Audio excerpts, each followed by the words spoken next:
এই মুহূর্তের সবথেকে বড় খবর, বৃষ্টির স্পেল কার্যত শেষ। এবার ফের তাপমাত্রা বৃদ্ধির পালা শুরু। দক্ষিণবঙ্গের উপকূল ও লাগোয়া জেলা ছাড়া আর কোথাও তেমন বৃষ্টির সম্ভাবনা নেই। বৃষ্টি কমবে উত্তরবঙ্গেও। তবে সুসংবাদ, এবার এগিয়ে আসছে বর্ষা ঋতু।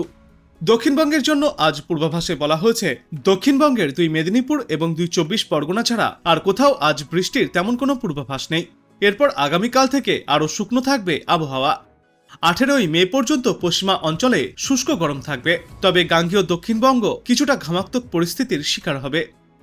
যদিও রাজ্যের কোথাও তাপপ্রবাহ বা তার অনুরূপ পরিস্থিতি এই মুহূর্তে তৈরি হচ্ছে না বলেই জানা যাচ্ছে। আগামী অন্তত 5 দিন ধরে লাগাতার বাড়তে থাকবে তাপমাত্রা।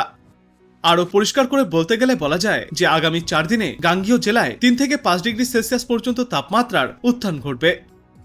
আর উত্তরবঙ্গের জন্য বলা হচ্ছে, উত্তরবঙ্গে এখনও বৃষ্টি বহাল থাকবে, তবে আজ থেকে বৃষ্টির পরিমাণ, তীব্রতা এবং ব্যাপকতা কমতে শুরু করবে। এরপর আগামীকাল শুধুমাত্র পার্বত্য জেলা ছাড়া আর অন্যত্র বৃষ্টির সম্ভাবনা নেই। তারপর শুক্রবারের পর থেকে অক্ষরেখার হাত ধরে বৃষ্টি সামান্য বাড়বে উত্তরবঙ্গের সমতলের জেলাগুলিতে। কলকাতার জন্য বলা হয়েছে, কলকাতায় আজ থেকে ক্রমশ কমবে বৃষ্টির সম্ভাবনা। যদিও সারাদিন গুমোট অস্বস্তি থাকার পরে বিকালের দিকে খুব সামান্য বৃষ্টি হলেও হতে পারে আজ। এরপর আগামী 72 ঘন্টায় তাপমাত্রা ধাপে ধাপে 3 ডিগ্রি সেলসিয়াস পর্যন্ত আরও বাড়তে পারে। তবে আপাতত আগামী 6 দিনে কোনোভাবেই তাপপ্রবাহ বা তার অনুরূপ পরিস্থিতি তৈরি হবে না শহর কলকাতায়।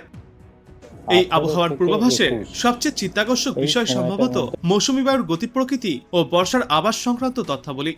জানা গিয়েছে, বাতাসে জলীয় বাষ্পের পরিমাণ এবং পূর্ব মধ্য বঙ্গোপসাগরের ওপরের সর্বশেষ উপগ্রহ চিত্র বর্ষার ব্যাপারে ইতিবাচক ইঙ্গিত দিয়েছে। কিরকম ইঙ্গিত পাওয়া গিয়েছে এ বিষয়ে আবহাওয়া দপ্তর জানিয়েছে, এবার দেশে বর্ষা প্রবেশ করছে নির্ধারিত সময়ের কিছুটা আগে। সাধারণত নিয়মে জুন মাসের প্রথম সপ্তাহে ভারতে প্রবেশ করে বর্ষা। তবে এবার চলতি মাসের 19 তারিখে মৌসুমী বায়ু আন্দামান এবং নিকোবর দ্বীপপুঞ্জে প্রবেশ করার সম্ভাবনা অত্যন্ত উজ্জ্বল। সেই হিসেবে কেরলে বর্ষা প্রবেশ করতে চলেছে আগামী 7 দিনের মাথায়, অর্থাৎ 26শে মের মধ্যে। তার পরবর্তী 7 থেকে 13 দিনের মাথায় তা দেশের পূর্বাঞ্চলের রাজ্যে প্রবেশ করার সম্ভাবনা তৈরি হয়েছে। এবার স্বাভাবিকের থেকে 7 থেকে 11% অতিরিক্ত বৃষ্টি পেতে পারে সমগ্র দেশ, অন্তত তেমনই ইঙ্গিত মিলেছে আইএমডির পক্ষ থেকে। এদিকে আজ আলিপুর আবহাওয়া দপ্তর থেকে পরিসংখ্যানে বলা হয়েছে, বৃষ্টি কমতেই গত 24 ঘন্টায় প্রায় 2 ডিগ্রি সেলসিয়াস বেড়েছে কলকাতায় দিনের সর্বোচ্চ তাপমাত্রা। আজ কলকাতায় সর্বোচ্চ তাপমাত্রা 34 থেকে 35 ডিগ্রি সেলসিয়াসে থাকবে এবং সর্বনিম্ন তাপমাত্রা ছিল 27 থেকে 28 ডিগ্রি সেলসিয়াসে। বাতাসে আজ জলীয় বাষ্পের সর্বাধিক পরিমাণ থাকবে 88% আর সর্বনিম্ন পরিমাণ থাকবে 53%। চলুন এবার দেখে নেওয়া যাক আজ আলিপুর আবহাওয়া দপ্তর থেকে কি সতর্কবার্তা জারি করা হয়েছে। মোটামুটি ফ্লো প্যাটার্ন যা দেখছি আমরা বে অফ বেঙ্গল এবং আন্দামান সিতে এটসেট্রা, সেখান থেকে আমরা বলতে পারি যে south West monsoon is likely to onset over South Andaman Sea, adjoining Southeast Bay of Bengal and the Nicobar Island on 19th May. অর্থাৎ এটা মানে আন্দামানে ঢুকছে। হ্যাঁ, আন্দামান নিকোবর আর কি, এবং অ্যাডজয়নিং সাউথ ইস্ট বে আর কি। মানে 17 তারিখ থেকে 23 তারিখ পর্যন্ত যে উইকটি, ওই উইকটিতে আন্দামান নিকোবরের কাছে সাইক্লোন হওয়ার সম্ভাবনা আছে, কিন্তু তার সম্ভাবনাটা এখনো পর্যন্ত দেখা গেছে ওটা যে লো প্রবাবিলিটি।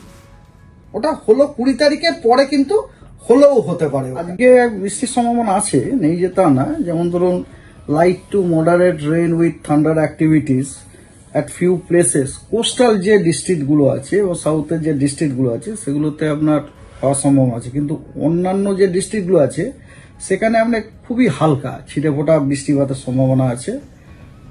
আজকে আছে, আজকে আপনার আপনার পূর্বাভাস ছিল সেই পূর্বাভাস অনুযায়ী দক্ষিণবঙ্গের সব জেলাতেই কোথাও মাঝারি বা কোথাও হালকা ফুলকা বৃষ্টির সম্ভাবনা আছে, কোথায় হবে। এমনকি ওয়েদারও দেখতে পাচ্ছেন, কারণ যে একটু স্ট্রং হিটিং, আর সকালের দিকে একটুখানি হিউমিডিটিও ছিল অন্য দিকের তুলনায় আজকে। তবে আগামীকাল কিন্তু আপনার মানে এক্সেপ্ট এ ফিউ ডিস্ট্রিক্টস, অন্যান্য ডিস্ট্রিক্টগুলো কিন্তু ড্রাই যাবে। যেমন ধরুন, আগামীকাল আপনাকে বলছি কোস্টাল যে ডিস্ট্রিক্ট, কতগুলো কোস্টাল ডিস্ট্রিক্ট আছে, যেমন পূর্ব পশ্চিম মেদিনীপুর, উত্তর এবং দক্ষিণ 24 পরগনা, এইগুলোতে আপনার হালকা বৃষ্টিপাতের সম্ভাবনা আছে, অফকোর্স উইথ থান্ডারি, কিন্তু অন্যান্যগুলি ড্রাই। আর 15 তারিখের পর থেকে 15, 16, 17, 18 মানে টোটাল 7 ডেজের আমরা তো ওয়েদার দিই, মানে দুদিন বললাম 13, 14, 15, 16, 17, 18 এই 4 দিন কিন্তু আমাদের পূর্বাভাস হচ্ছে দক্ষিণবঙ্গ ড্রাই। এবং শুধু ড্রাই না, তার সাথে সাথে কিন্তু তাপমাত্রাও কিন্তু বাড়বে। আমরা কিন্তু তাপমাত্রা কাল থেকেই বাড়ার সম্ভাবনা বলে দিয়েছি, 3 to 4, 2 to 3 এরকম।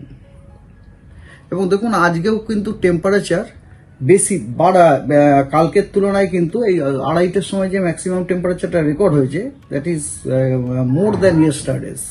তোমার টেম্পারেচার বাড়ার কিন্তু একটা অলরেডি ইঙ্গিত দেখা দিচ্ছে। আজকে কত ছিল আরেকটা? আজকে 2:30টার সময় 33 point something it seems, just a minute. আলিপুরের তো আলিপুরে আপনার 34.2, গতকাল আপনার ছিল 32.6, ওই রকমই ছিল প্রায়, না 33 পয়েন্ট সামথিং ছিল। তো যাই হোক, গতকালের তুলনায় আজকে আপনার 1.2 ডিগ্রি কিন্তু বেড়েছে। আর আসানসোলও আপনার 35.5, ওঠানেও কিন্তু রাইজিং ট্রেন্ড। আর ক্যানিংয়ে আপনার 37 ডিগ্রি, ক্যানিং এর রাইজিংটা কত জানেন? 3.4 degree as compare to yesterday.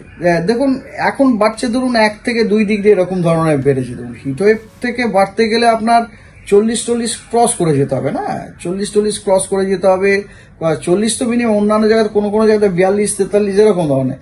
তো এখনো পর্যন্ত আপনি যে টেম্পারেচারগুলো দেখছেন প্রত্যেকগুলোই কিন্তু মোটামুটি 35-36 এরকম লাইনে আছে গতকাল পর্যন্ত আপনি যদি দেখেন। তো সেটা আপনার ওই 40 ক্রস করতে গেলে এটাতে জাম্প করে তার 40 হতে পারে না, আর জাম্প করে 40 হতে পারে না। সেই জন্যে আমি উড়িয়ে দিতে পারছি না যে হিটওয়েভ হবে না,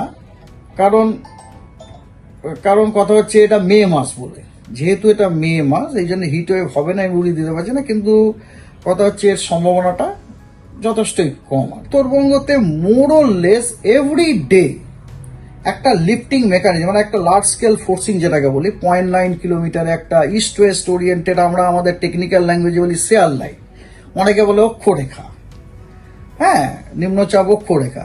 হ্যাঁ, নিম্নচাপটা টেকনিক্যালি ঠিক বলাটা ঠিক নয়, কারণ আমি তো সারফেসে বলছি না, আমি তো 0.9 কিলোমিটারে বলছি, এই জন্য টেকনিক্যালি বলাটা ঠিক নয়। কিন্তু যাই হোক, সাধারণ মানুষকে বলার জন্য নিম্নচাপ অক্ষরেখা is a better word, phrase বলতে পারেন।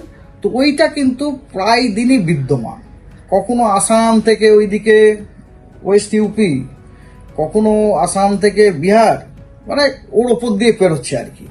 অ্যাজ এ রেজাল্ট ক্ষেত্রে না, কলকাতার ক্ষেত্রে ওই একই ব্যাপার। কলকাতার ক্ষেত্রেও আপনার কথা হচ্ছে আজকে হয়তো বৃষ্টি হতে পারে, কালকে কিন্তু বৃষ্টির সম্ভাবনা নেই। কাল থেকে তাপমাত্রা বাড়বে তার মানে। হ্যাঁ, অফকোর্স তাপমাত্রা তো আজকেই বেড়ে গেছে, তাপমাত্রা তো অলরেডি আজকে বেড়ে গেছে। মূলত বলা যায় যে এবার বৃষ্টির পর তাপমাত্রাটা একটু বাড়তে চলেছে। তাপমাত্রা একটু বাড়বে। তো আপনি কোথা থেকে দেখছেন এই আবহাওয়ার পূর্বাভাস এবং সেখানে কেমন রয়েছে আবহাওয়া, অবশ্যই কমেন্ট করে জানাবেন। ভিডিওটায় একটি লাইক করবেন আর পরবর্তীতে এমনই গুরুত্বপূর্ণ খবরগুলিকে সবার আগে দেখতে চ্যানেলটাকে সাবস্ক্রাইব করবেন। ধন্যবাদ।